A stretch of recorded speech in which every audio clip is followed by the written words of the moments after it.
Six pack abs, वो एकदम तराशे हुए फिट लुक, इसका सपना कौन नहीं देखता। पर अक्सर लगता है कि ये तो बस महंगे जिम में ही बन सकते हैं, है ना? आज इस सोच को बदलने का टाइम आ गया है। हम बात करने वाले हैं कि कैसे घर पर ही अपने कंफर्ट में बिना किसी फैंसी इक्विपमेंट के उन एब्स को हासिल किया जा सकता है। ये है घर पर सिक्स पैक बनाने की एक पूरी गाइड। तो सवाल ये उठता है कि इसका असली राज है क्या? क्या बस हजारों क्रंचेस करते रहना ही काफी है, या इसके पीछे कोई साइंस भी है? चलिए इसी राज से पर्दा उठाते हैं और थोड़ा साइंस को समझते हैं।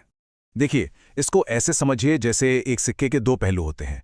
एक तरफ है मसल्स बनाना, मतलब अपने एब्स को शेप देना, उन्हें स्ट्रांग बनाना। और दूसरी उतनी ही जरूरी चीज है फैट लॉस, यानी उन मसल्स के ऊपर जो चर्बी की परत है उसे हटाना। अगर इन दोनों में से एक भी चीज मिसिंग है तो सिक्स पैक कभी दिखाई नहीं देंगे। सिंपल। तो ठीक है, चलिए इस इक्वेशन के पहले पार्ट पर फोकस करते हैं, वर्कआउट। हम देखने वाले हैं सात ऐसी कमाल की एक्सरसाइज जो पूरे कोर पर काम करेंगी, अपर एब्स, लोअर एब्स और साइड्स भी। तो शुरू करते हैं। और शुरुआत करते हैं सबसे क्लासिक, सबसे जानी पहचानी एक्सरसाइज से, क्रंचेस। लगती बहुत सिंपल है, लेकिन अगर सही तरीके से की जाए तो इसका असर कमाल का होता है। ये सीधे रेक्टस एब्डोमिनस, मतलब जो हमारे सिक्स पैक की ऊपर वाली मसल्स हैं, उन पर टारगेट करती हैं। अब यहीं पर सबसे ज्यादा लोग गलती करते हैं। ये एक्सरसाइज गर्दन से करने वाली नहीं है। गर्दन को बिल्कुल रिलैक्स रखना है और सारा काम पेट की मसल से लेना है। हर एक रैप में फील करना है कि पेट की मसल सिकुड़ रही हैं। 15 से 20 रैप्स के 3 सेट्स, और वो जो हल्की सी जलन महसूस होगी ना, समझ लीजिए काम हो रहा है। अब आते हैं उस हिस्से पर जो सबसे ज्यादा परेशान करता है, लोअर एब्स। इन्हें टारगेट करना वाकई मुश्किल होता है, और इसके लिए लेग रेस से बेहतर कुछ भी नहीं है। इस एक्सरसाइज का सीक्रेट है स्लो और कंट्रोल्ड मूवमेंट। जल्दबाजी बिल्कुल नहीं करनी। पीठ को जमीन से चिपका कर रखना है और पूरा फोकस लोअर एब्स पर डालना है। हाँ, यह आसान नहीं है, पर यकीन मानिए इसका रिजल्ट कमाल का होता है। चलिए अब एक ऐसी एक्सरसाइज की बात करते हैं जो बिना हिले डुले ही कोर को चट्टान जैसा मजबूत बना देती है। जी हाँ, प्लैंक। ये कोर की ताकत और स्टेबिलिटी का असली टेस्ट है। बस ये इमेजिन करना है कि बॉडी सिर से लेके एड़ी तक एकदम सीधी लाइन में है, जैसे कोई लोहे की रॉड। सब कुछ टाइट रखना है। इसका असर सिर्फ पेट पर ही नहीं, पीठ पर भी महसूस होगा, जो कि एक जबरदस्त बोनस है। ये आगे चलकर कमर दर्द से बचाने में भी बहुत हेल्प करता है। अच्छा, अब बात करते हैं साइड्स की, जिन्हें ऑब्लिक्स या आम भाषा में लव हैंडल्स भी कहते हैं। अगर इन्हें शेप में लाना है और एक अच्छा वी शेप चाहिए तो रशियन ट्विस्ट को अपने रूटीन में डालना ही पड़ेगा। इसमें एक रिदम बनाना है, कमर से ट्विस्ट करना है और साइड की मसल्स को काम करते हुए महसूस करना है। और हाँ, अगर इसे थोड़ा और मुश्किल बनाना हो तो बस हाथों में एक पानी की बोतल पकड़ लीजिए, फिर देखिए मजा। ओके, अब बारी है एक ऐसी एक्सरसाइज की जो एक साथ पूरे कोर को हिट करती है, बाइसाइकिल क्रंच। कई स्टडीज में इसे एब्स के लिए सबसे इफेक्टिव एक्सरसाइज में से एक माना गया है।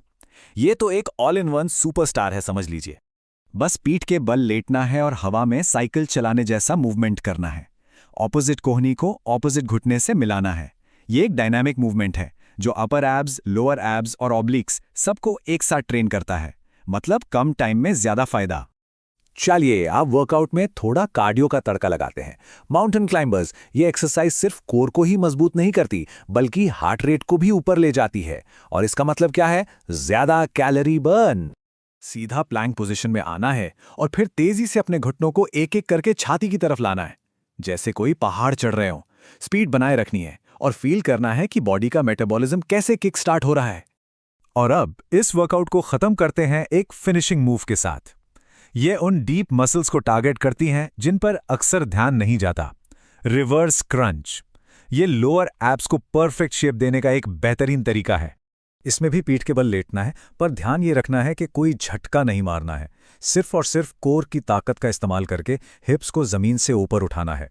ये मूवमेंट जितना कंट्रोल्ड होगा उतना ही ज्यादा असरदार होगा।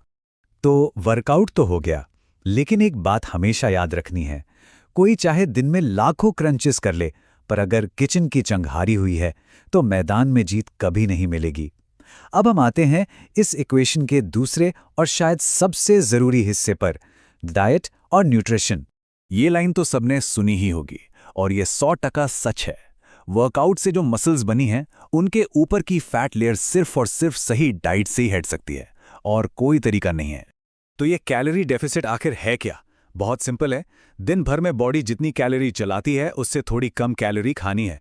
जब ऐसा होता है तो बॉडी एनर्जी के लिए अपने स्टोर्ड फैट को यूज करना शुरू कर देती है, जिसमें पेट की वो जिद्दी चर्बी भी शामिल है। बस इतना ही साइंस है इसके पीछे। तो सवाल है, ये कैलोरी डेफिसिट करें कैसे? इसके लिए 4 सिंपल से नियम हैं। नंबर 1, प्रोटीन बढ़ाना है।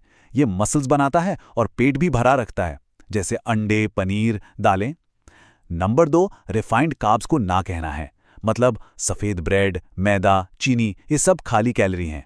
नंबर 3, खूब सारा पानी पीना है। ये मेटाबॉलिज्म का सीक्रेट वेपन है। और नंबर 4, वर्कआउट के बाद एक अच्छी प्रोटीन मील लेनी है, ताकि मसल्स जल्दी रिपेयर हों और ग्रो करें। याद रखिए, कंसिस्टेंसी ही सब कुछ है। ये एक सैंपल शेड्यूल है। हफ्ते में 3 से 4 दिन एब्स का वर्कआउट और बाकी के दिन कार्डियो और रेस्ट। ये बात गांठ बांध लेनी है कि मसल्स रेस्ट के दौरान बनती हैं, वर्कआउट के दौरान नहीं। और हाँ, कुछ कॉमन गलतियों से बचना बहुत ज़रूरी है, वरना सारी मेहनत बेकार हो जाएगी। पहली, रोज़-रोज़ एब्स को ट्रेन नहीं करना है, उन्हें रिकवर होने का टाइम देना है। दूसरी, क्वांटिटी से ज़्यादा क्वालिटी पर ध्यान देना है, मतलब फॉर्म सही होना चाहिए। और सबसे ज़रूरी बात, सब्र रखना है। सिक्स पैक रातों रात नहीं बनते। ये मैराथन है, कोई 100 मीटर की रेस नहीं। इसमें टाइम, मेहनत और डिसिप्लिन तीनों लगते हैं। आखिर में बस एक बात याद रखनी है, ये सफ़र सिर्फ अच्छा दिखने के लिए नहीं है। एक स्ट्रांग कोर हमारी रीढ़ की हड्डी को सपोर्ट करता है, पोस्चर सुधारता है और एक हेल्दी एक्टिव लाइफ की बुनियाद रखता है। तो अपनी डाइट क्लीन रखिए, वर्कआउट रेगुलर करिए और हिम्मत मत हारिए, क्योंकि सही रास्ते पर चलकर मंजिल ज़रूर मिलती है।